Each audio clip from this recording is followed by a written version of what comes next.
மாங்காய்க்கு ஆதார விலை நிர்ணயிப்பது, மானியம் வழங்குவது, மாங்குள் தொழிற்சாலை தொடங்குவது உள்ளிட்ட கோரிக்கைகளை வலியுறுத்தி குடியாத்தம் அடுத்த பரதராமையில் திங்கட்கிழமை மாங்காய்களை சாலையில் கொட்டி விவசாயிகள் போராட்டத்தில் ஈடுபட்டனர்.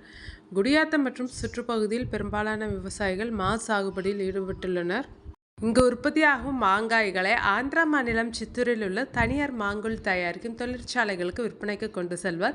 கடந்த சில ஆண்டுகளாக ஆந்திரா மாநிலத்தில் விளைச்சல் அதிகமாக உள்ளதால் தமிழக மாங்காய்களை அவர்கள் வாங்க மறுக்கின்றனர். இந்நிலையில் நிகழாண்டு தமிழகத்தில் நல்ல விளைச்சல் இருந்தும் போதிய விலை இல்லை. இதனால் விவசாயிகள் நஷ்டத்தை சந்தித்துள்ளனர். ஆந்திரா மாங்குள் ஆலைகளுக்கு அனுப்பினால் அவர்கள் தமிழக மாங்காய்களை வாங்க மறுக்கின்றனர்.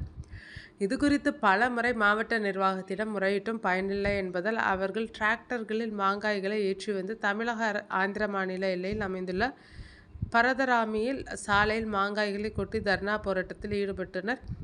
இதனால் இரு மாநில இணைப்பு சாலையில் போக்குவரத்து பாதிக்கப்பட்டது. தகவல் அறிந்ததும் கோட்டாட்சியர் எஸ். சுப்பலட்சுமி, வட்டாட்சியர் பி. மௌலின் ஜோதிகா, டிஎஸ்பி சுரேஷ் உள்ளிட்டோர் அங்கு சென்று போராட்டத்தில் ஈடுபட்ட விவசாயிகளிடம் பேச்சு நடத்தினர்.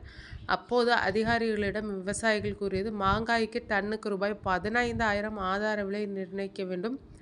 ஆந்திர மாநிலத்தில் வழங்குவது போல் தமிழக விவசாயிகளுக்கு டன்னுக்கு 4,000 மானியம் வழங்க வேண்டும். ஆந்திர மாநில மாங்குள் தொழிற்சாலைகளுக்கு தமிழக மாங்காய்களை அனுப்ப உரிய நடவடிக்கை எடுக்க வேண்டும்.